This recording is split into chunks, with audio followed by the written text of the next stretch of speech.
అందరికీ నమస్కారం. కార్తీక పురాణం 8వ రోజు. కార్తీక పురాణంలో భాగంగా సూక్ష్మ ధర్మ నిరూపణ అజామిళోపాఖ్యానము. వశిష్ఠ మునీంద్ర, నా మనస్సులో గొప్ప సందేహము గలదని ఆ సందేహమును తెలిపెదను. దానిని నశింపజేయుము. మీరు నాకు సూక్ష్మ ధర్మమును చెప్పిదిరి. పాతకములలో గొప్పవాణ్ణి చెప్పినారు. వర్ణసంకర కారకులైన మహాపాపములు చేసిన దుర్జనులు వేదత్రయములైన ప్రాయశ్చిత్తములను చేసుకొని పరిశుద్ధులగుదరని ధర్మశాస్త్రములందు చెప్పబడి ఉండగా, మీరు ధర్మలేశము చేతనే పరిశుద్ధులై విష్ణులోకమును పొందుదురని చెప్పినారే, అది ఎట్లు సంభవమగును అని పలికారు.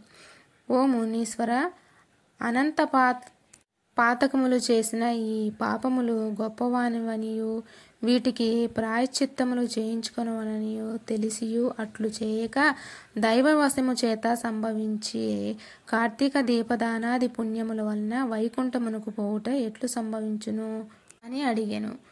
వశిష్ఠ మహామునిని జనక మహారాజు, పెద్ద పెద్ద పాపములు చేసిన వానికి కూడా చిన్న చిన్న పుణ్యముల వలన విష్ణులోకం ఎలా ప్రాప్తిస్తుందని అడిగారు.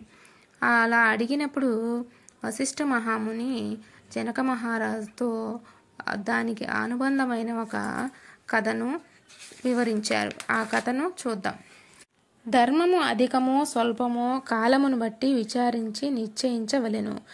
కర్మ పద్ధతి జ్ఞానము అనగా కర్మసరణి ఇట్టిదని నిశ్చయించుటకు వీలులేనిది భావము.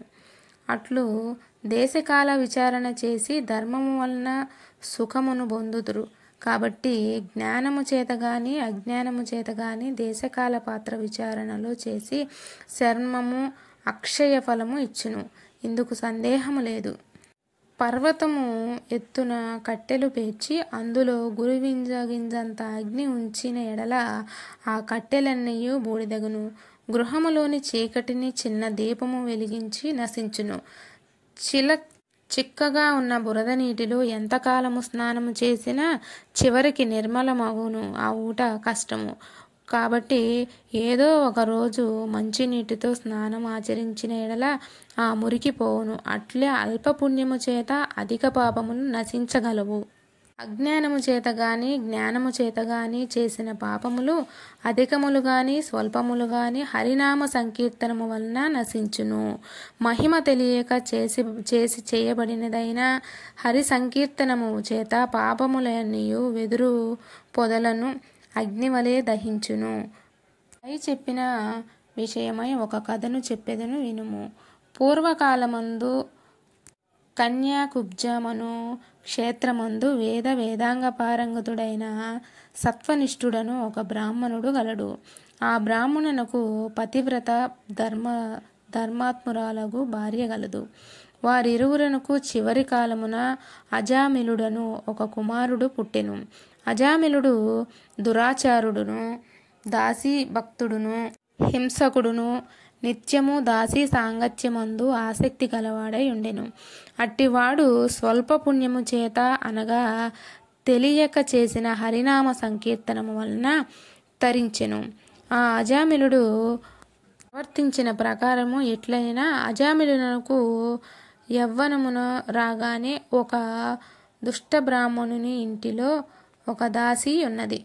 దానితో సాంగత్యము చేసి దాని యందు ఆసక్తుడై తల్లి తండ్రిని విడిచి కామాత్ముడై దానితోనే జాలము, భోజనము, శయనము, వైదిక కర్మలను విడిచి కామశాస్త్ర ప్రావీణుడై ఆలింగన చుంబనాది కర్మలందు ఉండేవాడు. ఆ దాసితోనే నిరంతరము కాలము గడుపుచుండేవాడు. విధముగా కులాచార భ్రష్టుడైన అజామిళుడు ఈ కార్యాల వల్ల బంధువులు అతని గృహము నుండి వెళ్ళగొట్టిరి. అజామిళుడు ఆ ఊరిలోనే ఒక చండాలుడు ఇంటిలో నివాసము చేసుకొని నిత్యము దాసీతో కూడి కుక్కలను ఉచ్చులు వేసి మృగములను పట్టుకొని వాటి మాంసమును భక్షిస్తూ ఉండేవాడు. ఇట్లుండగా ఒకనాడు ఆ దాసి కళ్ళు త్రాగుదమని ఆశతో తాటి చెట్టెక్కి కొమ్మ విరిగి కింద పడి మృతి చెందెను. తరువాత అజామినుడు భార్య చూచి తన ప్రాణము కంటే అధిక ప్రియమైనదని కనుక అతడు శవము ముందు తన కూర్చొని ఎంతో బాధపడెను. తరువాత ఆ కొండ అజామిలుడు యవ్వనవంతురాలైన దాని కూతురుని చూచి పాపాత్ముడు కనుక తన పుత్రికనియు నీతిని విడిచి దానితో చిరకాలము సుఖించెను. తరువాత అజామిలునకు ఆ కూతురి యందు కొందరు పుత్రులు కలిగి నశించిరి. అందు చివరివాడు మాత్రము మిగిలియుండెను. వానికి నారాయణ అను నామకరణము చేసి అజామిలుడు నడుచున్నప్పుడు కూర్చున్నప్పుడు జలమందు భోజనము చేయునప్పుడు తిరుగునప్పుడు పుత్రపాశము చేత బద్ధుడై నిరంతరము ఆ నామమునే పలుకుచుండెను. తరువాత కొంతకాలమునకు అజామిలునకు మరణకాలము సంభవింపగా అతనిని తీసుకొని పోవుటకు గాను ఎర్రని గడ్డము మీసాలు కలిగిన చేతులు యందు దండములు రాళ్లను కత్తులను ధరించిన భయంకరులైన యమదూతలు వచ్చిరి. అజామిలుడు తనను తీసుకొని పోవచ్చిన యమదూతలను చూచి భయపడి పుత్ర స్నేహము చేత దూరముగానున్న కుమారుణ్ణి నారాయణ నారాయణ అని పిలిచెను. అలా పిలిచినప్పుడు భయము చేత దీనస్వరముతో పెద్దగా ఓ నారాయణ అని పలుకుమార్లు పిలిచెను.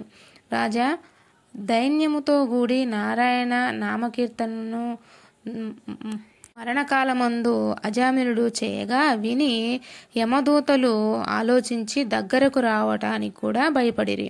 అంతలో తేజోవంతులైన విష్ణుదూతలు వచ్చి యమదూతలను ఓయి ఈ అజామిలుడు మావాడు గాని మీవాడు కాడు అని పలికిరి. రాజా ఆ విష్ణుదూతలు పద్మముల వలె విశాలములైన నేత్రములు గలవారును పచ్చని పట్టుబట్టలు ధరించిన వారును పద్మమాలాంకృతులను కిరీటవంతులను కుండలదారులను మంచి మాలికలు వస్త్రాలు ఆభరణములు గలవారును 4 చేతులు గలవారును అయి ఉన్నారు. శంకుచక్రములను ధరించి ఉన్నారు. తమ కాంతి చేత దేశమంతయు ప్రకాశింపజేయవారును అయి ఉండి ఇట్లు విష్ణుదూతలను చూచి యమదూతలు ఇట్లనిరి. నీవు ఎవ్వరివి? కిన్నెరుల సిద్ధుల చారుణుల దేవతల అని అడుగగా యమదూతలను ధిక్కరించి విష్ణుదూతలు అజామిలును తమ పుష్పక విమానం ఎక్కించుకొని తమ లోకమునకు తీసుకొని పోవు కోరిక గలవారై ఇట్లు పలికిరి. ఇంతటితో 8వ రోజు కార్తీక పురాణము సమాప్తం.